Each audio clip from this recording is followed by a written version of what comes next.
Okay, so we have said there's a number of problems in comparing GDPs of a country, of countries, namely that it does not consider differences in cost of living, of salaries. It's a very static picture of economic development.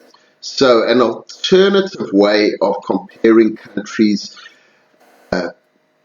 economic development is the theory of purchasing power parity. Purchasing power parity is based on the assumption that if you buy something in one country, it should cost exactly the same for an identical product in another country.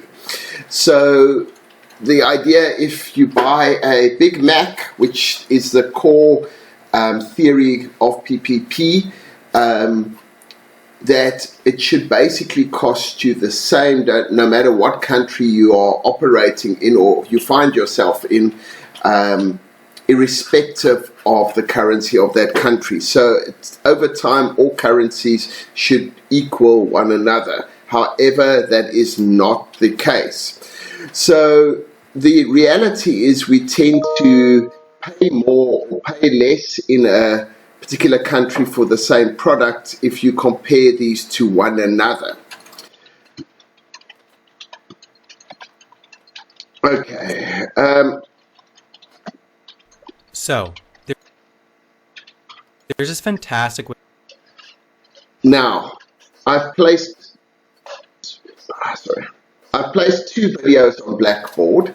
The first one is an explanation of the Big Mac theory.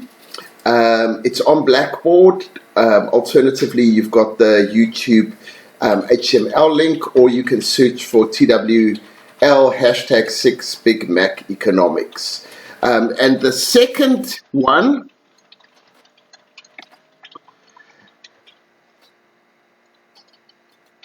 is an indication of how Big Mac indexes have changed over time. So it gives you an idea that the value of a currency or related to other currencies does not remain constant.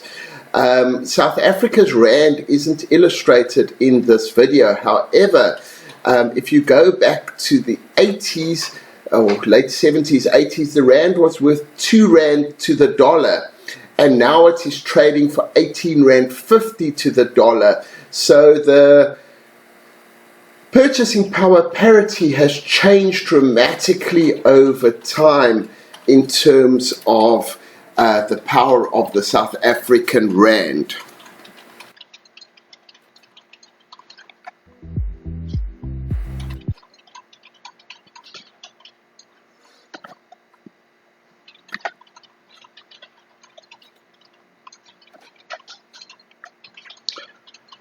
Okay, so the second video's details are presented over here.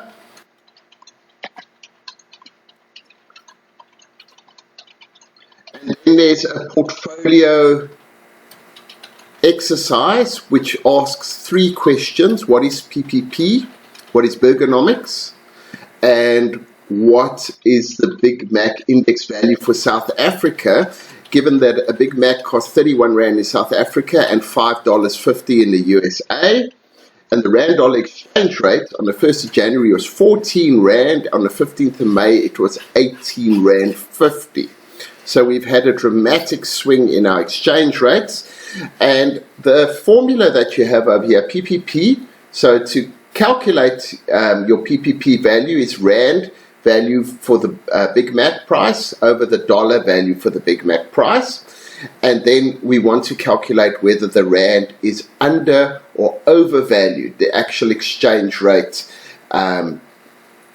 So I would like you to do the exercise. Please do the exercise before you go to the feedback. So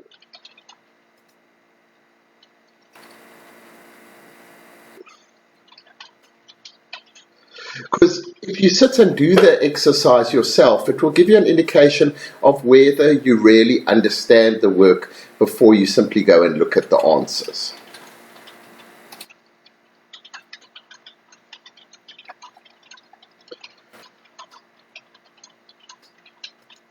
Okay, so the first question was, what is PPP? Purchasing Power Parity.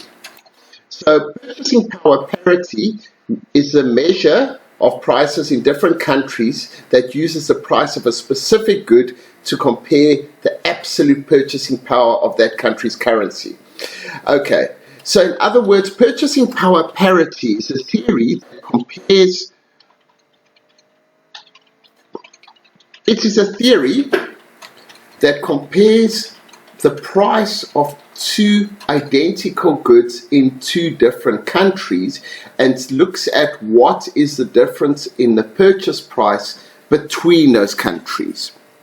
And then the second term is Bergonomics. So question 2 asks you about Bergonomics, and from the video you will see that McDonald's is the most prolifically distributed food product in the world. You literally have it anywhere and everywhere. So what Bergonomics does is it compares the price of a Big Mac, which is essentially the same all across the world, in terms of the price of a Big Mac between different countries. Okay. So if you take the South African Big Mac, which is 31 rands, and if you had to translate that into dollars, at the beginning of the year it would have been about $2.30, and at the current moment it is about $1.90. So that implies that the rand is undervalued against the dollar, because a Big Mac in South Africa costs you 31 rand, while in America it will cost you $5.50, which at the 1st of January was $5.50 times 14,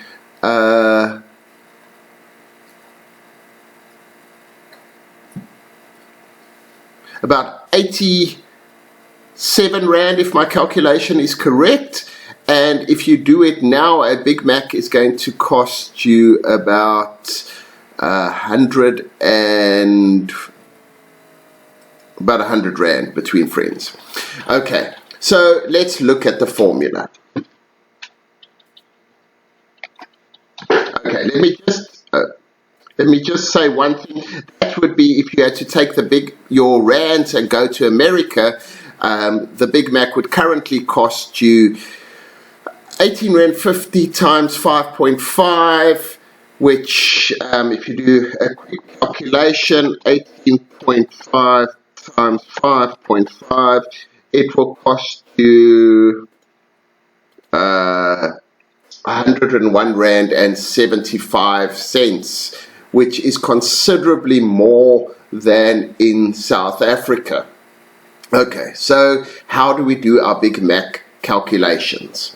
Okay, so the Big Mac index, your PPP formula says rand divided by dollar, which is 31 rand divided by 5.5. Don't worry about exchange rates now, you're just dividing the two amounts. It gives you a PPP of 5.63. So then the question is then, is the rand under or overvalued against the US dollar? I've already showed you it's undervalued against the US dollar, but how much? So according to the Big Mac index, your formula is actual exchange rate, which on the 1st of January was 14 rand, minus your PPP figure, which you've just calculated, which is 5.63, divided by PPP, 5.63 times 100 over 1. Sorry, I've left out a bracket at the end of the sentence over there. So 14 Rand minus 5.63 gives you 8.37, divided by 5.63 times 100, which gives you 1.49, which says that the Rand is basically 149% or was 149% undervalued on the 1st of January. So in other words, if you came from America to South Africa, you'd get 2.5 Big Macs in South Africa for the price of 1 Big Mac in America. Or alternatively, if you turned it round, I'm just trying to work out you would get about 1/3 of a Big Mac, or you'd be able to afford about 1/3 of a Big Mac in America. So yeah, that works. Now on the 15th of May, the exchange rate is now 18 Rand 50. Same calculation, 18.5 times 5 minus 5.63 divided by 5.63, and that gives you an astonishing amount of 229%. So assuming that you could still fly to South Africa, which you can't at the moment, you would be able to get 3.3 burgers if you were an American, and if you could fly to America for your Big Mac price, you could get about 25, a quarter of 1 Big Mac burger in America for the price that you're paying for a Big Mac over here. So the Rand, according to the Big Mac index, is dramatically undervalued. However, we all know this isn't absolute, that we need to take into account the cost of living in different countries, salaries, cost of raw materials, etc. But it does provide perspective on how much something costs in another country relative to your own country. Okay. Another way of looking at differences in economic development of countries is classifying those countries. So we've already spoken about gross domestic product and gross national product. So countries are classified according to those two measures. As I've already said, gross domestic product and gross national product are basically the same thing, except gross national product excludes international investment from your formula. So if you look at this map over here, guys, if you look at the blue is the highest income countries, well, red is the lowest income countries. So your richest countries in the world, highest gross domestic products, North America, so the US and Canada, Europe, and Australia, New Zealand, and a little bit of South America. Africa tends to have the lowest gross domestic products, together with Asia and parts of South America. So it's one way of comparing countries with one another. Another way of comparing countries is in terms of their development, in terms of literacy, technology, and also what type of economy they have. So less developed or undeveloped countries, low literacy, limited technology, and they essentially produce raw materials. Developing countries, improving literacy, improved technologies, and decreased dependence on agriculture, mining, etc., export of raw materials. And then your industrialized countries, very high levels of literacy, highly technologically advanced, and industrial, or in many instances service economies that they are based on. So if we had to look at this, we would probably put South Africa in as a developing country over here.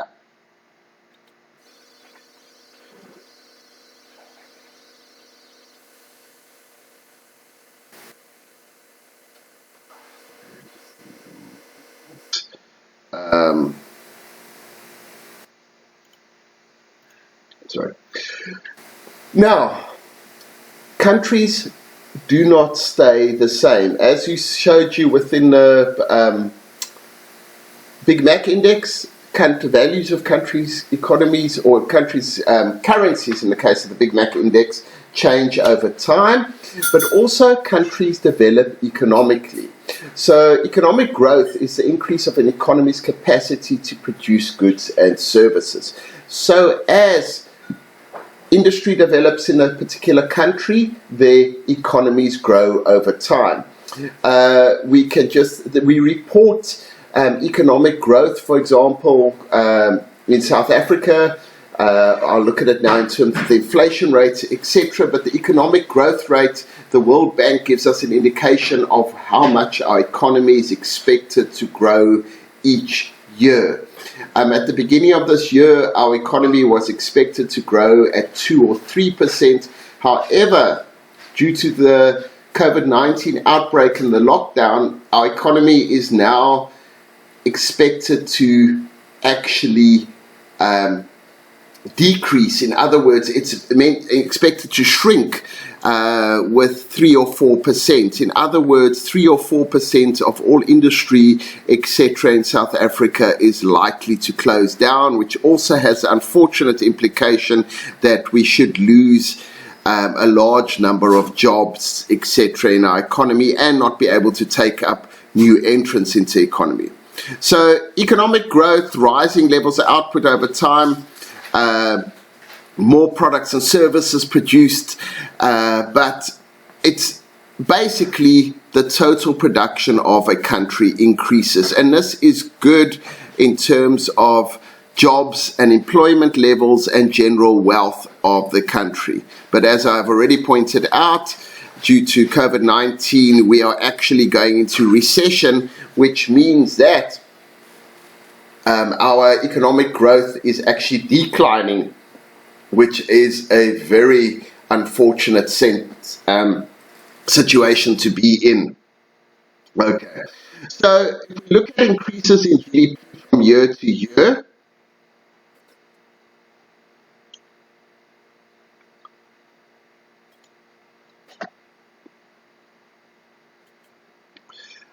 GDP, if you look at this table over here, it's not the latest table from the IMF, but it gives you a picture of how much our economies have increased over the last or over time. And if you look at that, Singapore, the yellow lines are how much the GDP has increased. The one that stands out is China, which economy has grown dramatically, producing goods and services, etc. But also countries like Singapore, New Zealand, Korea, and Australia to a lesser extent. If you look at South Africa's picture over there, our GDP increased between 1990 and 2006 with about 60-70%, which is okay, but the bottom line is we're not incorporating all the new job entrants into our job market. So our economy is not growing or was not growing at a sufficient rate to incorporate all the people leaving school and university into the job market, and this is likely to change dramatically in the coming year.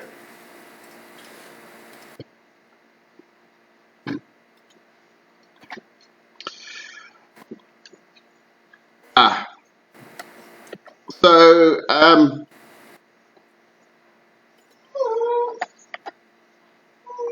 if you look at the next slide, it's a much more recent one, GDP growth per capita between 1990 and 2015. So it shows you how much countries have grown.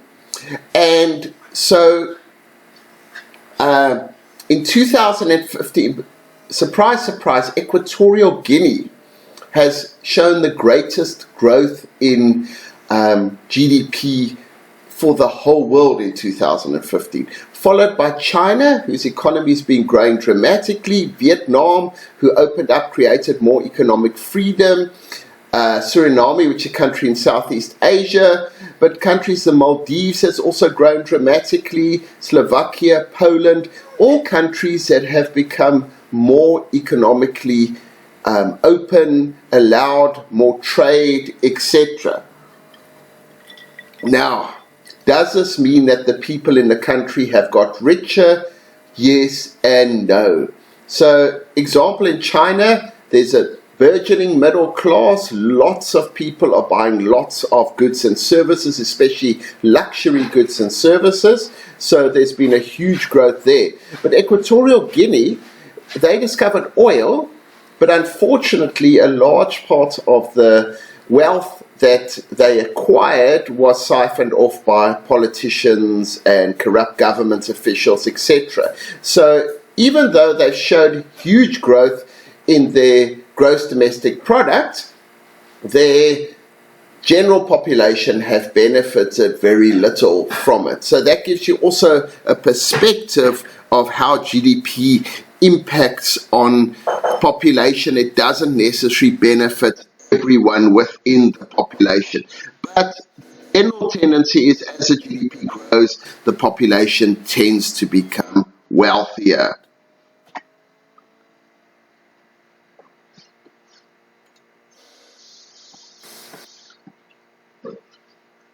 Interestingly, if you look at the next slide, which African economies have the highest GDP per capita? Seychelles is at the top of the list. And South Africa has only about, which is $4,500, and depends what, about 80,000 Rand gross domestic product per person in South Africa, versus the Seychelles, if you had to turn that into rands at the same exchange rate, would be about 250,000 rands per person in the economy. South Africa doesn't have the highest GDP, but we have one of the higher GDPs in Africa. So Equatorial Guinea right up the top there, you would think that the population of Equatorial Guinea is benefiting vastly from this, but unfortunately it is not the case. So it depends on how benevolent the government is and how much corruption there is, etc., how much GDP does actually benefit the population at the end of the day. Okay. So now, guys, we're going to be looking at a key concept, which is inflation, guys. Inflation is the annual increase in the price of goods and services over time. So goods and services become more expensive, guys, for various reasons. So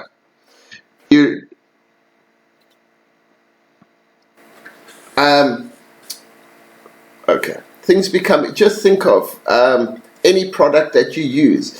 This year it costs more than last year. If you want to see a dramatic example of inflation, it is the price of cigarettes under lockdown. This may be a controversial example, but there are reports of cigarettes selling for 150 Rand a packet, which normally cost 40 Rand a packet. So what is happening here? I will get to it now. Deflation is when the price of goods and services fall over time. And you would assume that's a good thing because things become cheaper. But things generally become cheaper because there is a lack of demand for something. Think of the house market. If no one is buying houses, what happens? People don't want to pay the prices that are being asked. There's a lack of buyers in the market. So over time, the prices drop and they drop and they drop, which sounds nice, but the problem is when you know prices are dropping, you're not going to go shopping. You avoid shopping because you don't want to buy something that's going to be worth less tomorrow. Okay, so there's a number of arguments that support inflation. Okay, so the demand pull-in argument, the cost or push arguments, and wage price inflation.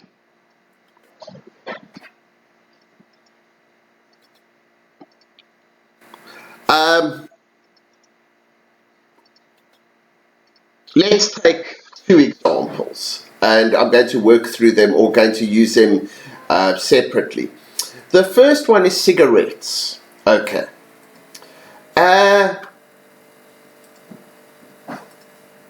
Why have cigarettes got so expensive under the lockdown? Simple. There's a huge demand because there's an undersupply.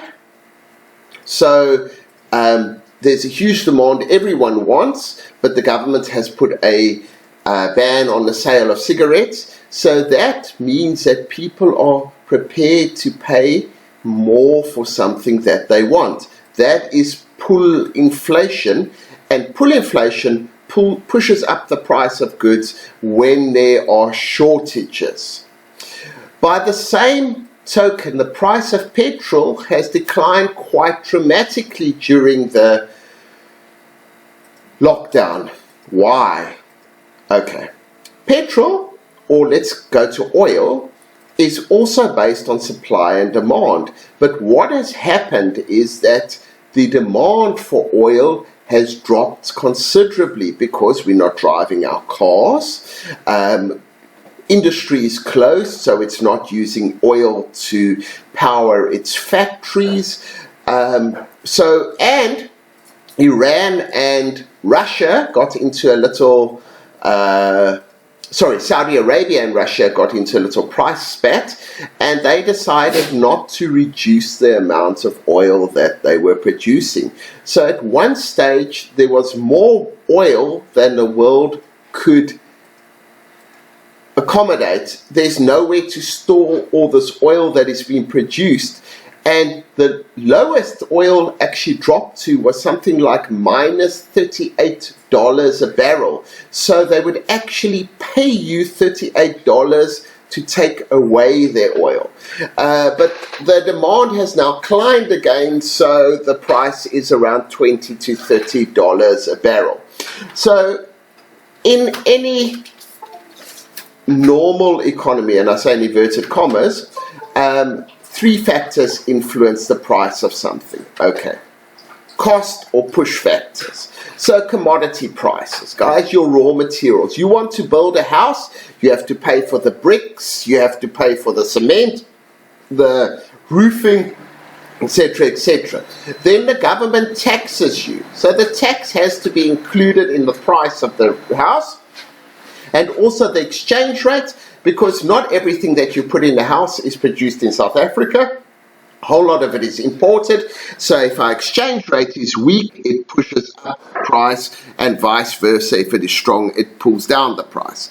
Then built-in inflation. We want increased salaries, guys. So there are salary increases, etc., every year. So how do we pay salary increases? Guys, we have to increase the price of goods and services that we are selling. So my workers earn more money each year.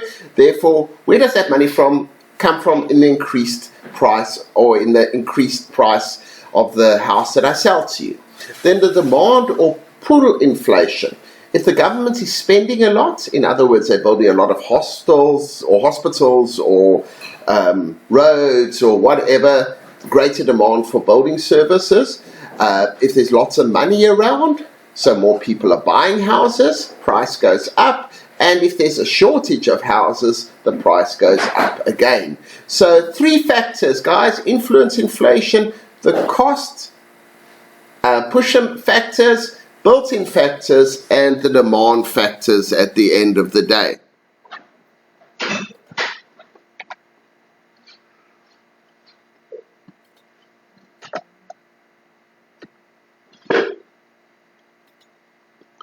How do I measure inflation? There are two key measures: consumer price index and producer price index. CPI is the price of a sample of representative items whose price is collected periodically. So, guys, what the government does in the form of the what's the guys called, the Department of Statistics or whatever, they keep track of what is known as a basket of items. And your CPI, your Consumer Price Index, indicates to you the average increase in the cost of living each year, and it is normally compared from month in 1 year to month in the next year. So we are now in May, and we would compare May CPI prices with May CPI prices for 2019. Similarly, your Producer Price Index measures the average cost of key industry products that are being sold. So if your CPI increases a lot, it means that our inflation is increasing a lot. Our cost of living is increasing. We will all know when you go to the supermarket and you buy a trolley of goods, etc., you get less than you used to. But your PPI, what producers are getting, it is healthy to have a small increase every year, but if this drops off, it tends to indicate that there's a drop in demand for goods produced by our factories and industry within the country, and in the long run it could indicate that we are going into a recession. So if you go and do some research about the current PPI prices, etc., and I expect when you're working through this in June, there's going to be some quite interesting figures due to the shutdown, etc.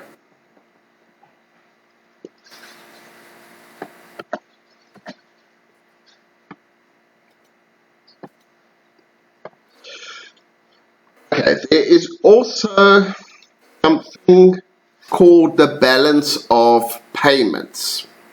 It's a national accounting system that records all payments to entities in other countries and receipts coming into the nation. Okay, why is this important? Okay, balance of payments, guys. You want a positive you want a, I can't, bugger. We currently have a deficit. Okay, that means that we import more than we export. Specifically, as I mentioned earlier, because of the price of oil. So we import a lot of oil to South Africa, and we don't export as much. The problem is, guys, we have to pay for all our imports in dollars, so our imports and exports aren't balancing one another out, which means that we have to buy dollars to cover a whole lot of our imports, which is not a healthy situation. The bottom line is, guys, you want to have a surplus, which means that you export, you sell more than you buy. That indicates a healthy economy. That indicates that you are sending out more goods than you are bringing into a country, and you are in a more powerful position at the end of the day.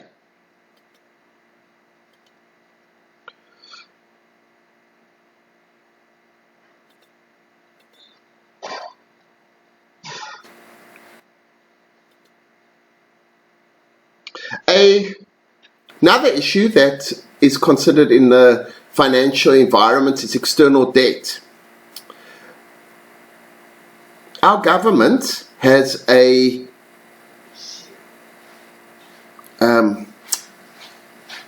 budget every year that it has to pay. So in other words, it costs whatever, we put aside money for education, for the police, for road building, for hospitals, for whatever. But where do we get the money for that? We get it from tax. Now, the problem is, if we don't collect enough tax, we can't pay all our bills, therefore we have to loan money. Okay. It's similar to you, where you have to pay your monthly bills, and if you can't pay all your bills, what do? You put them on your credit card. Okay, so the issue is that we borrow money on international markets, so we borrow them in the money in dollars generally, and the problem here is we have to pay interest on this money. So the greater our external debt, the less money we have to pay or to spend on things inside the country. And basically a country becomes bankrupt at the moment when your external debt exceeds your gross domestic product. So you basically owe more money than your country produces in a year, and you're bankrupt effectively. A huge impact on this is the rand-dollar exchange rate. For example, if we were lending money at 10 rand to the dollar, say a couple of years ago, so we lent a billion, let's say we lent $1 million that cost us 10 million rand. We still owe that 10 million rand, hypothetically, but that 10 million rand is now worth 20 million rand in dollars because of the increase in exchange rate. And we also, the interest that we have to pay increases with the weakening of the rand, etc. So it impacts on the government's abilities to pay its debts and essentially to service its population at the end of the day.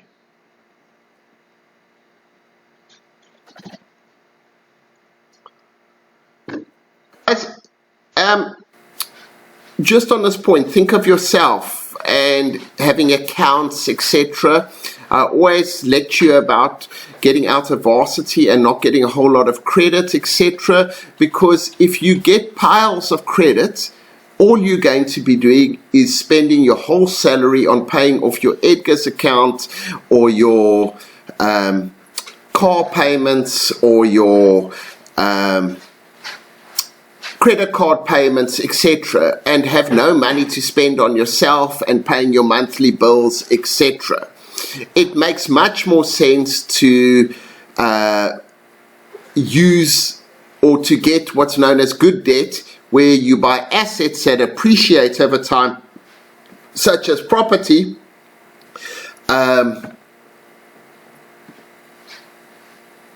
which essentially you live in, and it's an investment which grows value. Anyhow, just a thought as we go along.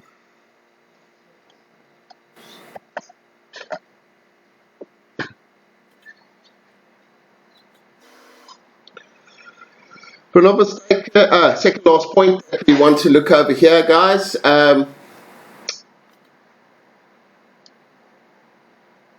Privatization.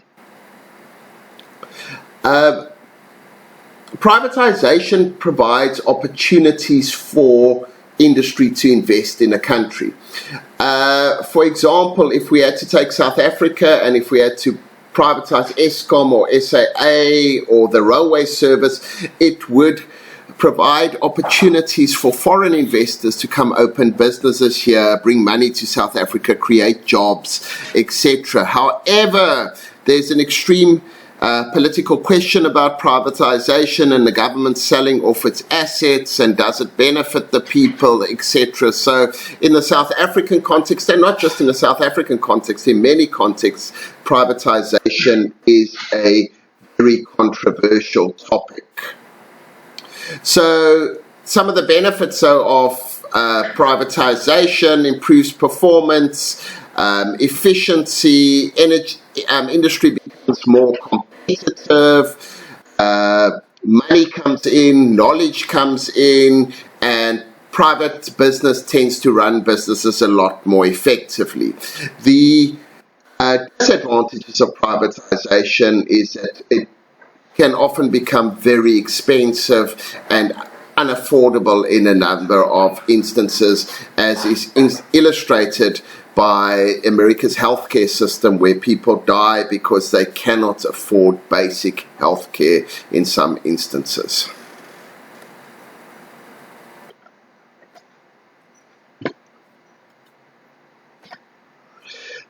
And the last point over here, guys, innovation and entrepreneurship. Countries that have more innovators, in other words, people who think of new ideas, start new things, which are entrepreneurs, guys. So difference between innovator and entrepreneur. Innovator thinks of new products, services, organizations, etc. So they come up with new ideas that weren't there. Entrepreneurs are people who start new businesses at the end of the day. So the greater the entrepreneurial orientation and innovation of a society, the more wealthy a society becomes in the long run.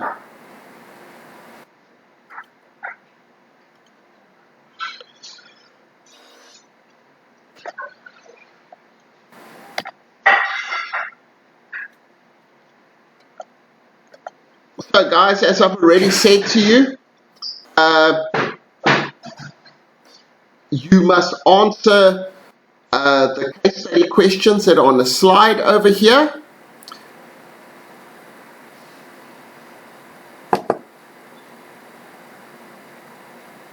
How would the economic system affect an organization intending to expand to a particular country?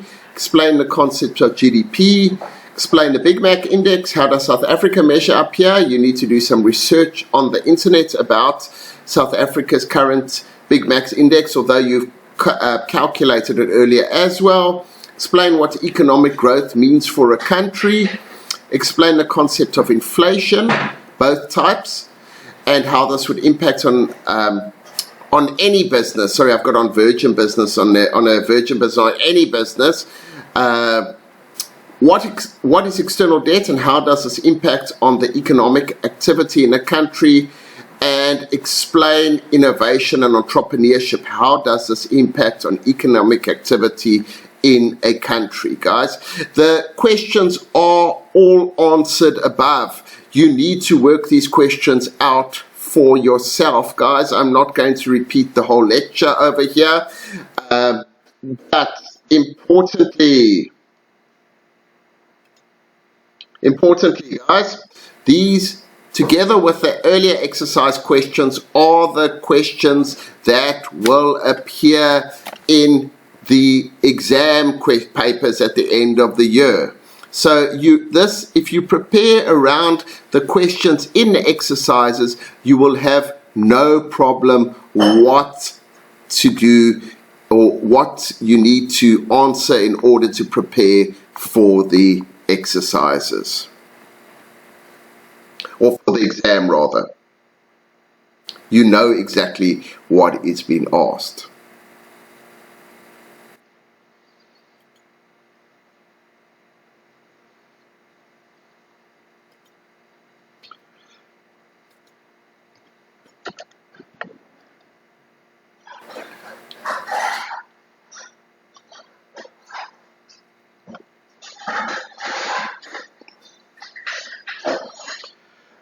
As I said, I'm not giving you specific feedback on each question. I've just given that in the lecture. You've got the information up there. That is what you need to work out for yourself. Thank you very much. Enjoy.